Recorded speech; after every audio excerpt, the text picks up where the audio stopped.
Welcome to Two Dudes with Upsetting News. I'm Dude One. And I'm Jason Sklar. Well, everyone and their mother is picking the Patriots to trounce the Texans up in Foxborough this weekend en route to an inevitable Super Bowl run. But we're not everyone. Saddle up, Texans fans, because we're here to tell you that you are going to beat the Patriots this weekend, shock the world, and then take Casey Affleck's Golden Globe for Manchester by the Sea and give it to fellow Texan Matthew McConaughey for his role in Gold, just to rub it in New England's collective face. How do you like them apples? Well, here's why you're going to win, Texans fans, and it's not that complicated. Let's start with your red-hot quarterback, Brock Osweiler. He played great against a nasty Oakland defense last week, and unlike either of the two of us in high school, he's peaking at the right time. And this is a good matchup for Osweiler. He's never lost a game to Tom Brady. He's an impressive 1-0. He's like Patriot kryptonite. And this year, Osweiler is playing the Peyton Manning role of last year.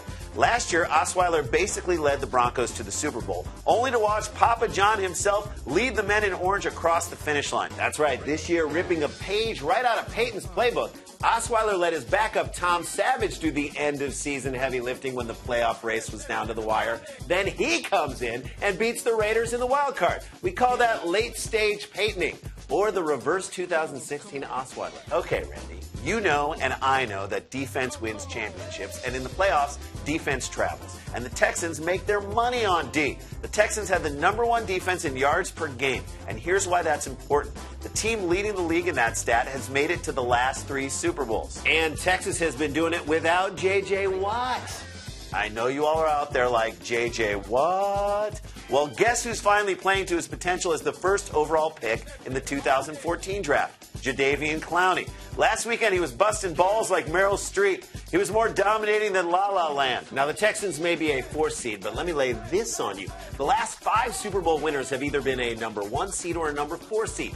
And yes, the Pats are a #1 seed, but we're not talking about them right now. This is all about the Texans. And you don't mess with Texas. Plus, think about this. 4 is 4 times greater than 1. I was a math minor. But Jason, Randy, aren't you guys overlooking the fact that the Patriots played the Texans earlier this year and absolutely crushed them, bro?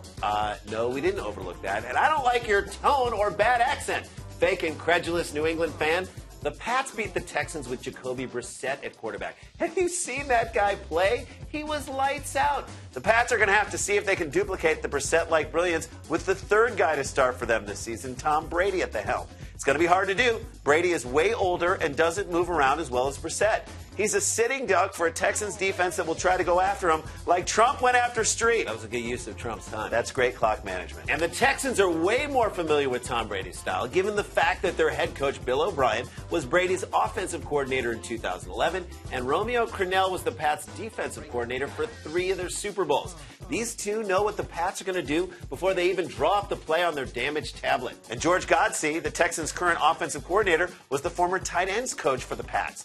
Not to mention current Texans coaches include Mike Vrabel and Larry Izzo, and players Don Jones and Vince Wilfork, once great Pats, now wear Texans uniforms. These guys know all of Belichick's trade secrets, like where to get 20% off on all gray hoodies and the best napping spot on the Nantucket Ferry. I almost feel bad for the Patriots going into this game. I mean, is it even fair given all the Texans' advantages? I don't think so. If the Pats really sit down and take a look at how overmatched they are, we may see the first ever forfeit in NFL playoff history. But if we know Bill Belichick, he's a competitor. He will show up and do his sleeveless job. Hey, it's the Pats' funeral. They can choose to attend if they want.